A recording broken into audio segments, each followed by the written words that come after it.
Tiempo de alabarle. Y ahora vamos a concentrarnos en la serie que iniciamos la semana pasada. Esta serie de 3 sermones, hoy sería el segundo sermón y es una serie llamada En Casa. Les voy a pedir que me acompañen a Hechos, capítulo 13. Hechos, capítulo 13. Y esta serie tiene un argumento que unifica todos los sermones. Y el argumento es algo que expusimos la semana pasada, que lo dijimos con claridad, y es lo siguiente. Para que nos sintamos en casa, alguien en algún momento tuvo que haber dejado la suya. Para que otras personas se sientan en casa, alguien tiene que dejar la suya. Hablando de esto en términos de misiones, nosotros podemos decir con mucho gozo que hoy aquí en el Templo Bautista de Tibán, nosotros como iglesia local nos sentimos en casa. ¿Amén? Bueno, para sentirnos nosotros en casa, alguien tuvo que haber dejado la suya. Y esto es un factor misionero que se repite constantemente. Es imposible que otras personas se sientan en casa, es decir, con una iglesia local, con una iglesia, con una familia espiritual. Es imposible que las personas se sientan en casa si no hay alguien dispuesto a dejar la suya. La semana pasada lo estuvimos estudiando específicamente con aquellas personas que llegaron a Antioquía. Primeramente, personas que se desprendieron de la comodidad de lo normal y empezaron a hablar el evangelio también a los griegos, a los gentiles. Luego un Bernabé que está dispuesto a dejar la iglesia en Jerusalén, a acudir a Antioquía y observar qué está pasando y eventualmente quedarse allí. No solo Bernabé, sino que Bernabé va en busca de Saulo a Tarso, lo encuentra, se lo trae para Antioquía, trabajan un año allí y se les llama por primera vez cristianos en Antioquía. Esas personas se sentían en casa, en su iglesia, podríamos decir, la primera iglesia gentil. Pero se sintieron en casa porque alguien estuvo dispuesto a dejar la suya. Aquellas personas que predicaron a los gentiles dejaron la comodidad. Bernabé dejó Jerusalén. Saulo dejó Tarso. Y empezaron a predicar el evangelio. Esta iglesia en Antioquía empezó a crecer. De hecho, empezaron no solamente a crecer en doctrina, sino que también sus corazones se derramaron en oración, en adoración al Señor y empezaron a servir a otros. Se dieron cuenta por una profecía, ¿verdad?, de un hombre llamado Agabo que iba a venir un gran hambre en Jerusalén y dispusieron su corazón para enviar una ofrenda a los hermanos en Jerusalén, que en efecto hicieron por manos de Bernabé y Saulo. Saulo y Bernabé envían esta ofrenda, llegan a Jerusalén, dan la ofrenda, regresan a Antioquía. En medio de todo este asunto sucedieron cosas bastante trágicas para el contexto del cristianismo. Por ejemplo, Jacobo muere, el apóstol Pedro es encarcelado, la presión sobre el cristianismo es bastante fuerte, pero Bernabé y Saulo aún así regresan a Antioquía y siguen trabajando como líderes de la iglesia que Dios estableció allí. Ese es el contexto que nos da pie a estudiar capítulo 13. Capítulo 13, versículo 1, dice así la palabra del Señor. Había entonces en la iglesia que estaba en Antioquía profetas y maestros. Y aquí empieza una lista. Bernabé, Simón el que se llamaba Níger, Lucio de Cirene, Manahem, el que se había criado junto con Herodes, el tetrarca, y Saulo. El contexto inicial del ambiente de esta escena nos pone una iglesia local que no hace mucho ha sido establecida, pero que ya tiene hombres trabajando en ella. Y de paso es bastante interesante observar, número uno, la pluralidad de siervos que hay en esta iglesia. Y aquí hago un paréntesis, yo creo que la pluralidad de siervos siempre va a ser sano para una iglesia, siempre. Y en este caso hay pluralidad de líderes. Pero no solamente hay pluralidad, hay diversidad. Son bastante distintos. Por ejemplo, un Bernabé es un judío chipriota, ¿verdad?, de la isla de Chipre, pero es un judío bastante fiel y respetable. Podemos mencionar también a Simón, el que se llamaba Níger, Lucio de Cirene, son lugares distintos. Manahem, por ejemplo, este es completamente diferente a los demás, el que se había criado junto con Herodes el tetrarca. y eventualmente también se menciona a Saulo. Cuando nosotros leemos esta lista, y espero que me entienda bien lo que voy a decir, parece como que Dios tiene sentido del humor, ¿verdad? Porque las personas que colocó en esta iglesia es algo extraño. Saulo es el que provocó la persecución para que las personas huyeran hasta Antioquía, y ahora es uno de los pastores. ¿Me voy a entender, hermanos? Dice, Manaén, el que se había criado junto con Herodes el tetrarca. Es decir, el mismo Herodes que había matado a Juan el Bautista. Ahora, alguien que en el original griego, ahí donde dice se ha criado, eso en el original griego se puede traducir a español como hermano de leche. O sea, era alguien íntimo. Y las paradojas de la vida, uno mata a Juan el Bautista, el otro es pastor en la iglesia en Antioquía. Parece como que Dios tiene sentido del humor, ¿verdad?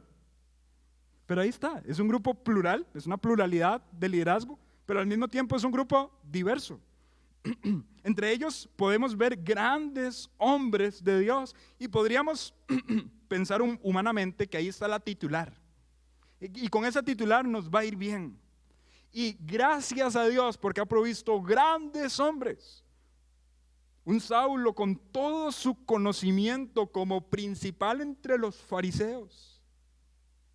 Un Bernabé conocido por la consolación y este amor que emana de su corazón hacia los demás. Un Bernabé famoso por ser desprendido para la obra del Señor. ¿Qué más puede pedir la iglesia teniendo pastores como estos? De los demás no sabemos mucho, pero podemos pensar que eran grandes y fieles hombres de Dios.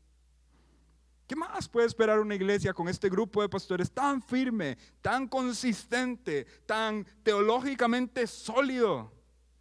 Una iglesia recién iniciada, no hace mucho, estamos hablando de años, pocos de hecho, con 5 personas trabajando allí. Algunos comentaristas y teólogos consideran que cuando se dice profetas y maestros, tal vez esta lista esté dividida en 2, ¿verdad? Y algunos participaban más en la enseñanza de Manaén en adelante, es decir, Manaén y Saulo, y algunos participaban en la profecía, es decir, diciendo la palabra de Dios, lo que Dios había dicho a través de otros y a través de ellos mismos. Realmente eso no lo sabemos, pero lo que sí sabemos es que hay un grupo importante sirviendo al Señor. Esta es la casa de Antioquía, es decir, ellos en este momento ya se sienten en casa. Imagínense el contexto de esta iglesia local, con sus pastores, con grandes hombres de Dios. Ellos acomodados en ese lugar y dicen, esta es mi casa, esta es nuestra casa. La iglesia en Antioquía es nuestra casa. Y de un pronto a otro, el Señor, a través del Espíritu Santo, hace un llamado a la iglesia. Y el llamado es el siguiente, versículo 2. Ministrando estos al Señor y ayunando, dijo el Espíritu Santo, apartadme a Bernabé y a Saulo para la obra a que los he llamado. Entonces, habiendo ayunado y orado, les impusieron las manos y los despidieron. Dios, pero es que todo estaba tan bien. ¿Por qué despedirnos de hombres tan fieles como lo son Bernabé y Saulo? De hecho, y piénsenlo así, hermanos, Bernabé y Saulo son los que empezaron prácticamente la estructuración de la iglesia en Antioquía. Bernabé viene de Jerusalén para ver lo que está pasando y se goza por la gracia de Dios derramada a los gentiles y empieza a estructurar toda la iglesia en Antioquía. Manda a traer a Saulo, va, lo busca hasta Tarso, se ubican allí, empiezan a trabajar duro y tal vez en la memoria de ellos está, con estos nuestros pastores nos llamaron cristianos por primera vez en esta región y ahora el Espíritu Santo dice, apártenmelos para la obra a la que yo los he encomendado. Cuando el versículo 3 dice, entonces habiendo ayunado y orado, algunas personas se preguntan, ¿quiénes? ¿Quiénes ayunaron y oraron? Porque tal vez el sujeto que se menciona en el párrafo sea los hombres, los líderes. Pero algunos proponen, y yo creo que tampoco está tan descabellada la propuesta, que hay un cambio en el sujeto y se refiere a la iglesia local. Es decir, la iglesia local, habiendo ayunado y orado, les impusieron la mano y los despidieron. Puede ser una probabilidad, ya sea la iglesia local o sean los líderes. La cuestión es que la iglesia está dispuesta a perder de sus mejores hombres para obedecer el mandato del Espíritu Santo. Hermanos, para que otros se sientan en casa, tienen que ver algunos dispuestos a desprenderse de la suya. Y esto es lo que Bernabé y Saulo están a punto de hacer. Van a desprenderse de su casa de Antioquía. Ya lo habían hecho anteriormente. Bernabé ya se había desprendido de Jerusalén. Saulo ya se había desprendido de Tarso. Y ahora ellos están dispuestos a desprenderse de su casa para ir a lo que Dios quiera. Literalmente. Porque hasta este momento no había labor misionera estructurada, ¿verdad? Hasta este momento no había. Esta es la primera oficina misionera del mundo, la iglesia en Antioquía, enviando a Saulo y a Bernabé. Tal vez, antes de seguir con el otro punto que traigo acá, esto motiva a hacer una pregunta. Nosotros como iglesia local estaríamos dispuestos a perder de nuestros mejores hombres para que vayan y hagan la obra. Si Dios nos mueve el corazón y nos invita a despídanlo, a que vaya y abra una obra, ¿estaríamos dispuestos? O tal vez en nuestro contexto un poco más moderno y egoísta, pensamos en que lo mejor tiene que estar con nosotros. Hermanos, la obra misionera implica que las personas se desprendan de su casa para que otros se sientan en una. Voy a hablar aquí como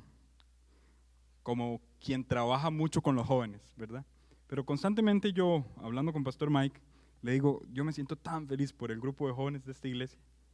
De verdad, estoy muy contento. Y los veo y veo cómo han crecido en sus capacidades de exponer la palabra, de enseñar, de predicar, algunos muy jóvenes. Y uno soñaría y diría, wow, ¿qué puede ser de Templo Bautista de Tibás si estos jóvenes siguen así, si crecen en sabiduría, constancia y fe, si siguen predicando la palabra del Señor? Pero por otro lado, en mi corazón está Henry, no sea egoísta. Porque quizá muchos de esos jóvenes no vayan a estar aquí en un futuro. Vayan a desprenderse de su casa para que otros fuera de aquí se sientan en una. ¿Estaríamos dispuestos nosotros a enviarlos? Dios quiera que así sea. Dios quiere que así sea. Ahora, pero no solamente los jóvenes. Pónganse en el contexto de la iglesia en Antioquía. La iglesia en Antioquía está despidiéndose de sus pastores fundadores. ¿Estaríamos dispuestos incluso a desprendernos de nuestros pastores? Es interesante este tipo de preguntas. Porque muestran la madurez de una iglesia en Antioquía que no dependen de un hombre, sino que dependen del Señor que los sostiene. Y la iglesia tiene que crecer en esta convicción. Me encanta cómo Pastor Mike constantemente lo dice y él afirma que nosotros somos copastores de esta iglesia, porque el pastor principal es Cristo. Y cada uno de nosotros tiene que tener esta noción. Dependemos única y absolutamente de Cristo, y si Dios quiere mover sus fichas como Él las quiera mover, gloria a Dios. Si alguien tiene que desprenderse de su casa para que otros se sientan en una, gloria a Dios por ello. Ahora, lo que pasó aquí es bastante interesante. Mientras estaban en este contexto de una iglesia fuerte y estable, el Espíritu Santo habla a la iglesia y le dice, apártenme a Bernabé y Saulo. Una pregunta sería, ¿cómo habló el Espíritu Santo a ellos? La respuesta es, no sabemos. El texto no lo indica. No sé si tal vez por una carga en sus corazones, no lo sabemos. Pero la cuestión indudable es que fue Dios el del plan de enviar a Bernabé y a Saulo a la obra misionera. Pero ¿quiénes lo enviaron eventualmente? Dice, el Espíritu Santo les dijo, apartadme a Bernabé y a Saulo para la obra a que los he llamado. Y el versículo 3 dice, entonces habiendo ayunado y orado, les impusieron las manos y los despidieron. ¿Quiénes les impusieron las manos y los despidieron? La iglesia. ¿Notan cómo la iglesia está trabajando juntamente con el Espíritu? Están en sintonía. Lo que el Espíritu dice, la iglesia lo hace. Y ahora sí, en algo tan sobrenatural, donde el Espíritu Santo está hablando a la iglesia para que aparten a estas personas, uno diría, bueno, lo que se espera debe ser algo maravilloso, algo color de rosas, algo sumamente increíble, porque Dios mismo los está requiriendo para esta labor. Y esto me llevaría al tercer punto. Ya vimos, Antioquía es la casa de Antioquía.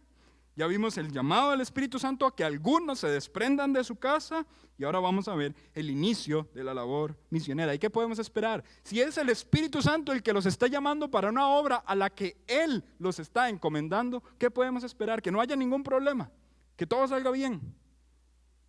No, no necesariamente. El inicio de la labor trajo la bendición de que otros escucharan la palabra de Dios, amén, claramente. Pero también trajo cuestiones y situaciones complejas y difíciles para estos misioneros. Y eso lo leemos a partir del versículo 4. Dice así la palabra del Señor. Ellos, entonces, enviados por el Espíritu Santo. Noten, de nuevo hago énfasis a esto. ¿Enviados por quién? ¿Por la iglesia o por el Espíritu? Y por la iglesia. Pero el Espíritu y la iglesia trabajan en conjunto, porque están conectados, son sensibles a la voz del Espíritu.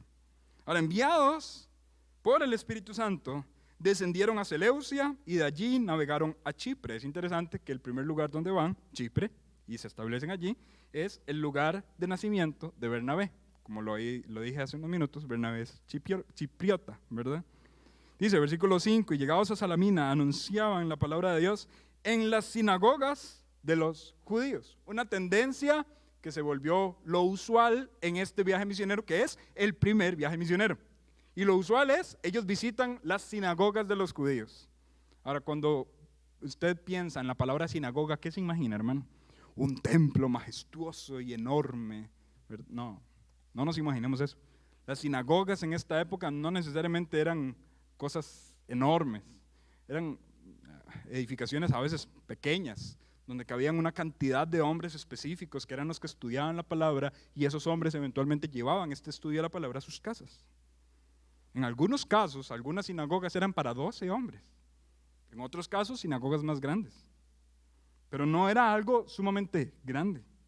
Pero estas personas, los primeros misioneros, Bernabé y Saulo, tenían esta estrategia. Primeramente se metían a hablar a los judíos de las regiones romanas o de las regiones griegas. En este caso, están hablando en Chipre a la sinagoga de los judíos. ¿Cuál es la intención? Demostrar que Cristo es el cumplimiento del Antiguo Testamento. Porque ¿qué se estudia en una sinagoga? En el Antiguo Testamento. Imagínense Pablo desbordando todo ese conocimiento y mostrando a Cristo como el cumplimiento del Antiguo Testamento. Esta era la estrategia.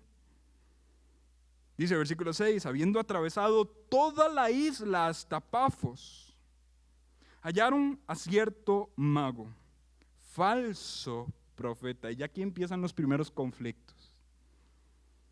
De nuevo, afirmo otra vez, que Dios tiene sentido del humor, ¿verdad? Por cómo se llama este falso mago. Se llama Bar Jesús. Bar es una palabra de origen arameo que significa hijo. Y Jesús o Josué, ¿verdad? Es lo que se conoce como el nombre de nuestro Señor. Ciertamente Pablo y Bernabé andan predicando de alguien que se llama Jesús y se topan a un falso profeta que se llama Bar Jesús. Está extraño esto. Y eventualmente este detalle que les estoy comentando va a tener implicación en las palabras de Pablo. No lo pierdan en su mente. Dice que este Bar Jesús estaba con el procónsul Sergio Pablo. Cuando dice estaba con, era que trabajaba para él. Es decir, este hombre, Sergio Pablo, que se describe como un varón prudente, o también se podría traducir esto como alguien inteligente, dice, tenía un mago al lado suyo. Sigue diciendo, llamando a Bernabé y a Saulo, deseaba oír la palabra de Dios. Este hombre inteligente, Sergio Pablo, con un rango político importante dado por Roma, tenía interés de escuchar lo que Bernabé y Pablo querían decirle. Pero ¿quién les resistía? Bueno, Bar Jesús, o el otro nombre que se da acá, Elimás. Dice, pero les resistía Elimás, el mago. Pues así se traduce su nombre. Esto es una acotación de Lucas, ¿verdad?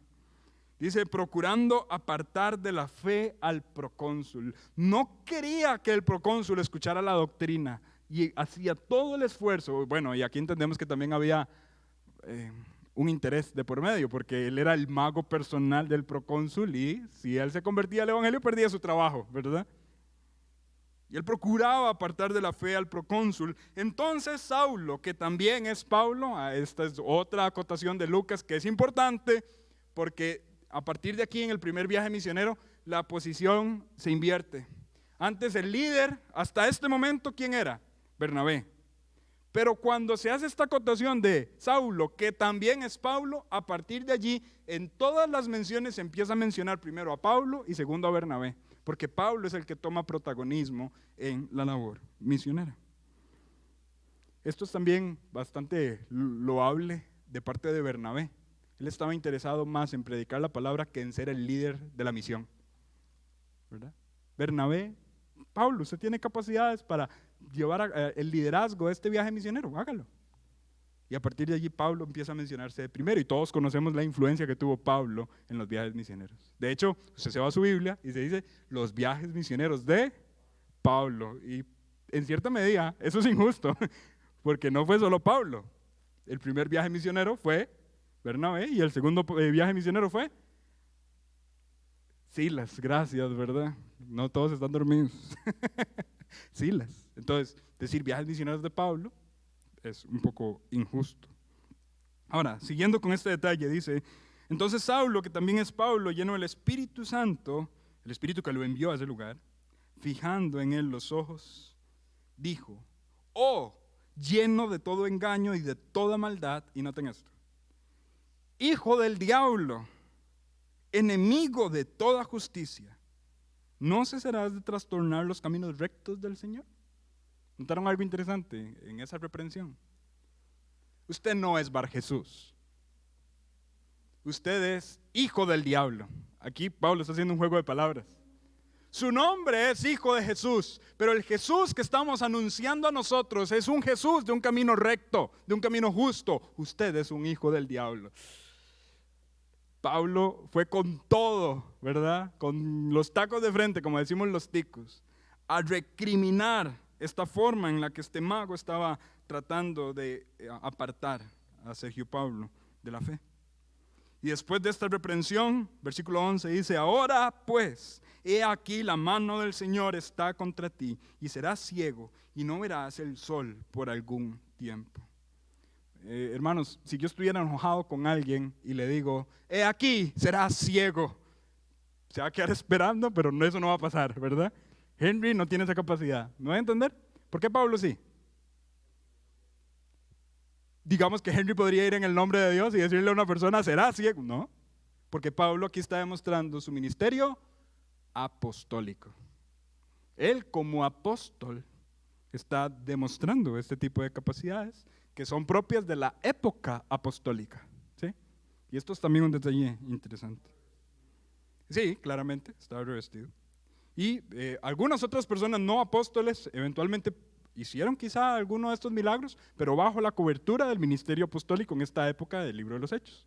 Pero nosotros sabemos que esto cesó y ya no vemos a personas reprendiendo a otros y diciendo, ahora serás mudo, aunque algunos tendrán muchas ganas de hacerlo, esto ya no funciona así, ¿verdad? Era algo un poco más apostólico, no solamente eso, sino también los milagros. Se recuerdan a Pedro pasando la sombra, ¿verdad?, de su capa y las personas eran sanas. Esto era parte también de un ministerio apostólico. Entonces, sigue diciendo, e inmediatamente cayeron sobre él oscuridad y tinieblas, y andando alrededor buscaba quien le condujese de la mano. Él, paradójicamente, antes conducía a Sergio Pablo, el procónsul, pero ahora buscaba a alguien que le condujese. Entonces el procónsul, versículo 12, viendo lo que había sucedido, creyó, maravillado de la doctrina del Señor. Esto es parte de la importancia de los milagros en esta época de transición. Los milagros apuntan al mensaje que se predica. Es decir, los milagros tenían una intención, elevar el mensaje, no elevar la sanidad ni nada por el estilo, sino elevar el mensaje predicado. ¿Por qué los apóstoles estaban predicando? Para darle credibilidad al mensaje que ellos anunciaban. Y por esto lo que vemos es que Sergio Pablo, cuando vio esto que sucedió, creyó. ¿En qué? ¿De qué se maravilló? de la doctrina del Señor. No solamente del milagro, sino de la doctrina del Señor. Ahora, lo interesante con todo esto que acabamos de estudiar, hermanos, es que Bernabé y Saulo estaban en casa. ¿Por qué una contienda con un mago en una isla llamada Chipre, muy lejos de Antioquía y mucho más lejos de Jerusalén? ¿Por qué? Saulo podía estar tranquilo en su hogar en Tarso. ¿Por qué ahorita estar contendiendo contra un mago en una isla? ¿Por qué? Porque para que otros se sientan en casa, alguien tiene que dejar la suya. Ellos fueron sensibles a la voz del Espíritu Santo, fueron sensibles a dejar su hogar, a dejar su iglesia, a dejar estos momentos lindos que se vivían en Antioquía. Fueron sensibles al llamado del Espíritu Santo e iniciaron la labor. Una labor que Dios les encomendó. El Espíritu Santo los apartó para esta labor misionera, pero una labor que no necesariamente implicaba que no iba a pasar nada malo. Las dificultades vinieron en la primera parada. Y usted puede seguir leyendo, hasta aquí vamos a llegar al estudio, pero el versículo 13 trae otra dificultad. Ellos habían llevado a Juan Marcos como compañero y Juan Marcos abandona. Van a haber personas que abandonen, van a haber personas que resistan, van a haber personas que critiquen, pero la labor misionera también da la esperanza de que van a haber personas que crean en el mensaje. Porque el Señor está con ellos. El Señor los llamó a esa labor. Y van a haber personas que crean en ese mensaje. Así que si alguien acá está con esa inquietud en su corazón de dejar su casa para que otros se sientan en una, lo primero que le tengo que advertir es que va a encontrar resistencia. Que no, las cosas no van a ser fáciles. Pero le puedo asegurar que si usted está siendo sensible a la voz del Espíritu Santo, Dios le va a utilizar como una herramienta para que otras personas escuchen el mensaje y se conviertan. ¿Está alguien dispuesto a dejar su casa para que otros se sientan en una? Y quizá no todos aquí vamos a dejar nuestra casa, espero que no sea así, que el otro domingo todavía tengamos asistencia, ¿verdad? No todos aquí vamos a dejar nuestra casa, pero algunos sí. ¿Y qué vamos a hacer los que nos quedamos en casa? O los que se queden en casa, ¿qué van a hacer? Orar, apoyarlos, sostenerlos. La frase que constantemente se dice, ya algo trillada, pero algunos son los que descienden al pozo y otros son los que sostienen la soga. Pero todos están trabajando en la obra misionera. Algunos ya salieron de esta casa, hermanos. Algunos de los rostros y de las fotos que usted ve en las paredes de la iglesia ya salieron de esta casa. Y estamos sosteniéndolos. Eso es lo importante de misiones, que todos podemos participar. Todos podemos estar activamente apoyando la obra misionera. Henry, eso sucedía en el tiempo antiguo. Hoy por hoy, ya eso no pasa. No, hermanos. Henry, ya todo ha sido alcanzado. Y le digo que no. Hay mucha tierra por alcanzar. Hay lugares que ni siquiera tienen una copia de la escritura en su idioma. Hay personas que nunca han escuchado de Cristo. Y nosotros aquí, Templo Bautista de Tibás, estamos como la iglesia en Antioquía, en casa. ¿Tiene eso algo de malo? No. Gloria a Dios porque sentimos que la iglesia es nuestra casa. Pero la pregunta es, ¿vamos a estar dispuestos a desprendernos para que otros se sientan en una casa espiritual? Jóvenes, adultos, ¿se han preguntado eso en sus corazones? ¿Están dispuestos, padres de familia, están dispuestos a desprenderse de sus hijos? Para que vayan, para que salgan de casa y prediquen la palabra, para que otros se sientan en una. Dios quiera que así sea. ¿Va a haber oposición? Sí. ¿Va a haber resistencia? Sí. Sí. Pero por la gracia de Dios, el Espíritu también va a utilizar a sus siervos. Uno de los personajes históricos más famosos en el tema misionero, yo creo que tal vez muchos han escuchado de él, William Carey, ¿verdad? Misionero famoso a la India. Él dijo la siguiente frase: no temo al fracaso, le temo al éxito en cosas que no importan. Ahorita en unos minutos vamos a ver un poquito de este misionero, para demostrarles que esto no es algo de la era apostólica, sino que los hombres y las mujeres que dispongan su corazón a servir al Señor también pueden seguir siendo útiles. Pero es lo interesante que William Carey diría: yo no le temo al fracaso, le temo al éxito en cosas que no importan. Si hay algo que importa, es que el reino de Dios se expanda y que otras personas escuchen su palabra. Ahora cantábamos que nosotros en la presencia del Señor vamos a estar entonando: digno es el Cordero de Dios, el que fue inmolado. ¿Quiénes van a estar cantando eso? A la luz del texto en Apocalipsis. Personas de toda tribu, lengua y nación. ¿Y cómo esas personas se enteraron de ese mensaje de que el Cordero es digno? Porque Dios envió misioneros. Dios envió siervos a predicar a personas de toda tribu, lengua y nación. Vean, el equipo pastoral de Antioquía es una muestra tangible de que Dios salva a personas de toda tribu, lengua y nación. ¿Estamos dispuestos nosotros, hermanos? Dios quiera que esto sensibilice nuestro corazón y que nosotros digamos hoy: Dios, gracias por darnos una casa espiritual, pero al mismo tiempo háblanos si quieres que yo o alguien deje esta casa para que otros se sientan en una. Usted no sabe si los niños que andan corriendo en la escuela dominical van a ser futuros misioneros. No lo sabemos. Ignoramos eso, pero que nuestro corazón como iglesia esté dispuesto a enviarlos, si la voluntad del Señor así lo quiere, si el Espíritu Santo los llama. No le temamos al fracaso, temámosle al éxito en las cosas que no importan. Y podemos ser exitosos como una iglesia en crecimiento a nivel administrativo, como hoy muchas iglesias funcionan. Eso es un fracaso a los ojos de Dios. Trabajemos en la expansión del reino. Ahora les comentaba de este misionero, William Carey.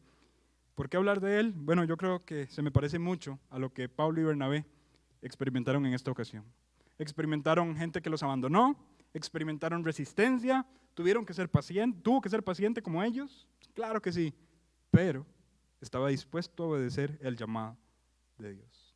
Y con esto quisiera terminar este tiempo de predicación, viendo un poquito, son unos cuantos minutos, pero de quién era este misionero y que esto nos motive a que nosotros hagamos algo para la obra de Dios. En una reunión de líderes bautistas a fines del siglo XVIII, un ministro recién ordenado defendió el valor de las misiones en el extranjero. Fue interrumpido bruscamente por un ministro mayor que dijo: joven, siéntate, eres un entusiasta. Cuando Dios quiera convertir a los paganos lo hará sin consultarnos ni a ti ni a mí. Bienvenidos a este resumen de la vida de William Carey.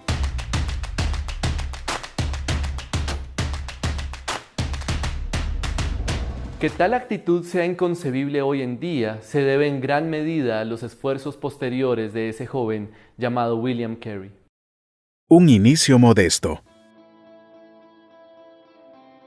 Carey creció en el pueblo rural de Pollarpurry, en el centro de Inglaterra. Fue aprendiz en una zapatería local. Se convirtió siendo muy joven y asumió con entusiasmo su nueva fe. Y aunque poco educado, el joven convertido tomó prestada una gramática griega y procedió a aprender griego del Nuevo Testamento. Cuando su maestro murió, se dedicó a la fabricación de calzado en la cercana Hackleton, donde conoció y se casó con Dorothy Plackett, que pronto dio a luz a una hija. Pero la vida del aprendiz de zapatero fue dura. Su hija murió a los 2 años y su salario era insuficiente. Mientras tanto, continuó sus estudios de idiomas, añadiendo hebreo y latín, y se convirtió en predicador bautista. También continuó profundizando en el interés de toda su vida, los asuntos internacionales, especialmente en la vida religiosa de otras culturas. La Gran Comisión. Carey estaba impresionado con los primeros misioneros de Moravia y estaba cada vez más consternado por la falta de interés misionero entre sus compañeros protestantes. En respuesta escribió sobre la obligación de los cristianos de usar medios para la conversión de los paganos. Argumentó que la Gran Comisión de Jesús se aplicaba a todos los cristianos de todos los tiempos y criticó duramente a los creyentes de su época por ignorarlo. Al respecto dijo: las multitudes se sientan tranquilas y no se preocupan por la mayor parte de sus compañeros pecadores, quienes a este día se pierden en la ignorancia y en la idolatría. Carey no se detuvo allí. En 1792 organizó una sociedad misionera y en su reunión inaugural predicó un sermón llamado Espera grandes cosas de Dios, intenta grandes cosas para Dios. En un año, Carey, John Thomas, un ex cirujano, y la familia de Carey, que ahora incluía 3 niños y otro niño en camino, viajaban en un barco rumbo a la India. Extraño en tierra desconocida. Thomas y Carey habían subestimado lo que les costaría vivir en la India, y los primeros años en este lejano y desconocido territorio fueron muy duros. Cuando Thomas desertó de la idea de ser misionero en India, Carey se vio obligado a mudar a su familia repetidas veces mientras buscaba un empleo que pudiera sostenerlos. Las enfermedades atormentaron a la familia, y la sociedad y el arrepentimiento marcaron esa temporada. Pero a pesar de las luchas, Carey aprendió bengalí con la ayuda de un experto, y en unas pocas semanas comenzó a traducir la Biblia al bengalí y a predicar en pequeñas reuniones. Cuando el propio Carey contrajo la malaria y luego de que su hijo Peter, de 5 años, muriera de disentería, su esposa Dorothy colapsó y su salud se deterioró rápidamente. Mejores tiempos. En octubre de 1799, las cosas finalmente cambiaron. Fue invitado a ubicarse en un asentamiento danés en Serampore, cerca de Calcuta. Ahora estaba bajo la protección de los daneses, quienes le permitieron predicar legalmente. Hasta esa fecha, Carey había desarrollado su labor en las áreas controladas por los británicos, así que todo su trabajo misionero había sido ilegal. A Carey se unieron William Ward y Joshua y Hannah Marchman. Las finanzas de la misión aumentaron considerablemente a medida que Ward comenzó a obtener contratos de impresión del gobierno. Los Marchman abrieron escuelas para niños y Carey comenzó a enseñar en el colegio Fort William en Calcuta. En diciembre de 1800, después de 7 años de labor misionera, Carey bautizó a su primer converso, Krishna Pal, y 2 meses después publicó su primer Nuevo Testamento en bengalí. Con esta y posteriores ediciones, Carey y sus colegas sentaron las bases para el estudio del bengalí moderno, que hasta ese momento había sido un dialecto inestable. Las traducciones. En el local de la imprenta se guardaban diccionarios, enciclopedias, libros de consulta y sobre todo los manuscritos y capítulos de la Biblia que ya habían sido traducidos.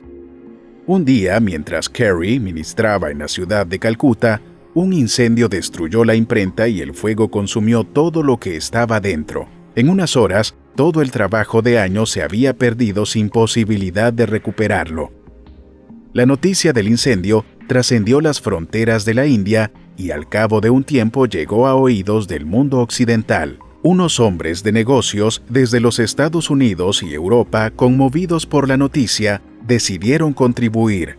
El dinero llegó para continuar lo que el fuego detuvo y al cabo de unos meses pudieron terminar lo que inicialmente les iba a tomar muchos años más de trabajo. Durante los siguientes 28 años, Carey y varios expertos más tradujeron la Biblia completa a los principales idiomas de la India: bengalí, oriya, marathi, hindi, asamés y sánscrito, y partes de otros 209 idiomas y dialectos. También buscó una reforma social en India, que incluía la abolición del infanticidio, la quema de viudas y el suicidio asistido. Él y los Marchman fundaron el Serampore College en 1818, una escuela de teología para los ciudadanos indios, que hasta hoy ofrece educación teológica y de artes para unos 2.500 estudiantes. Para cuando Carey murió, había pasado 41 años en la India. Su misión podía contar solo con unos 700 conversos en una nación de millones, pero había establecido una base impresionante de traducciones de la Biblia, educación y reforma social. Hoy en día, las distintas poblaciones y etnias de la India pueden leer las escrituras en su propio idioma, gracias al trabajo, la tenacidad y la perseverancia de William Carey y su equipo. Su mayor legado, sin embargo, fue en el movimiento misionero del siglo XIX que inspiró misioneros como Adoniram Judson, Hudson Taylor y David Livingstone, entre miles de personas más, fueron fuertemente influenciados por el ejemplo de Carey. Mientras los cristianos de Occidente viven en su gran mayoría un cristianismo cómodo y complaciente, y mientras millones de personas viven sin conocer el Evangelio, la vida, la obra y el ejemplo de William Carey son más pertinentes que nunca. ¿Y tú qué piensas? ¿Cuál es la lección más grande que te deja conocer la vida y el ministerio de William Carey? ¿Por qué crees que la iglesia de hoy no se compromete lo suficiente con las misiones de largo plazo? Déjanos tus comentarios y suscríbete a nuestro canal para ver más contenido como este. Yo creo que es bastante pertinente, ¿verdad? Y es una historia que calza mucho con lo que leímos del acontecimiento en la iglesia en Antioquía. Tal vez la pregunta es, sí, estamos muy cómodos en casa, pero ¿quiénes? ¿Cuándo y cómo vamos a desprendernos de la nuestra para que otros se sientan en una? Porque hoy, en India, hay gente que se siente en una iglesia como en casa, por el ministerio de un zapatero. Entonces, hermanos, no es cuestión de menospreciarnos, es cuestión de ser obedientes y decir, ¿qué va a hacer Dios con nosotros? Y ser obedientes al llamado del Espíritu, al llamado de Dios, a la gran comisión y servir como Él lo merece. Y si alguien no sale de casa, bueno, que la casa esté dispuesta a sostener a aquellos que sí lo hacen.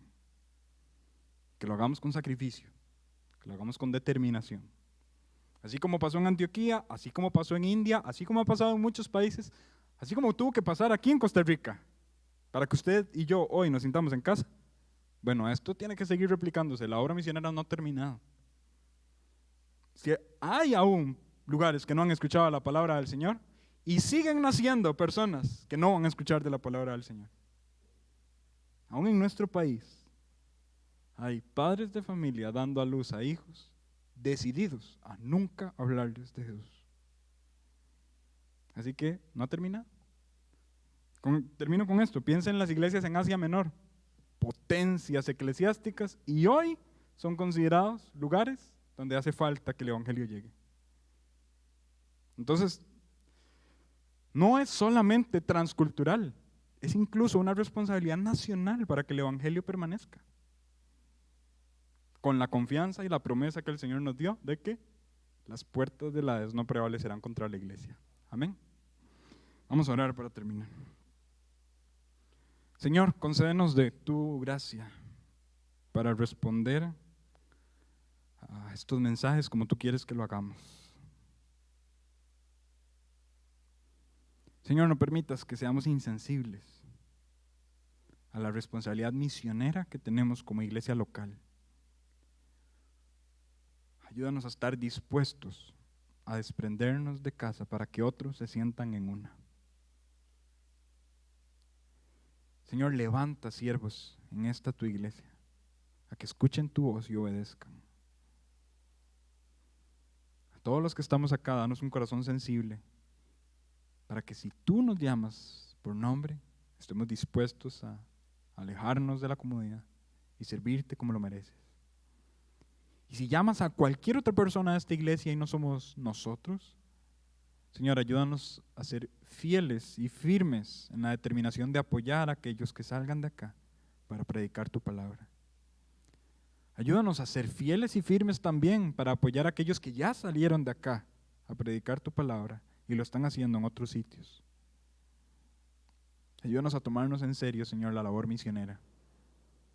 Gracias por tu palabra, gracias por el ejemplo de Bernabé, gracias por el ejemplo de Pablo y gracias por el ejemplo de otros muchos hombres que a lo largo de la historia han estado dispuestos a obedecer tu voz y predicar en tierras desconocidas.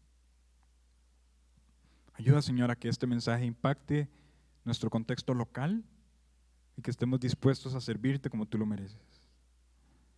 La honra y la gloria sea para tu nombre, Señor. Oramos en el nombre de Cristo Jesús. Amén. Amén. Espero que haya sido de bendición, hermanos. Y ya estudiamos un poco de la iglesia en Antioquía y estudiamos un poco el primer viaje misionero. La próxima semana estaríamos concluyendo con esta serie, estudiando acerca del ejemplo de Jesús, que dejó su casa para que nosotros nos sintiéramos en una. Entonces, que ojalá esto nos motive para este mes misionero y que la conferencia misionera en nuestra iglesia este año sea un completo éxito para fortalecer nuestros corazones. De paso, hermanos, oremos desde ya por la conferencia, para que Dios conceda gracia y como iglesia podamos ser firmes en el servicio de la obra misional. Perdón. De esta forma, hermanos, estamos despedidos. Muchas gracias a todos por haber venido por acá. Salúdense unos a otros y espero que haya sido un tiempo de mucha bendición.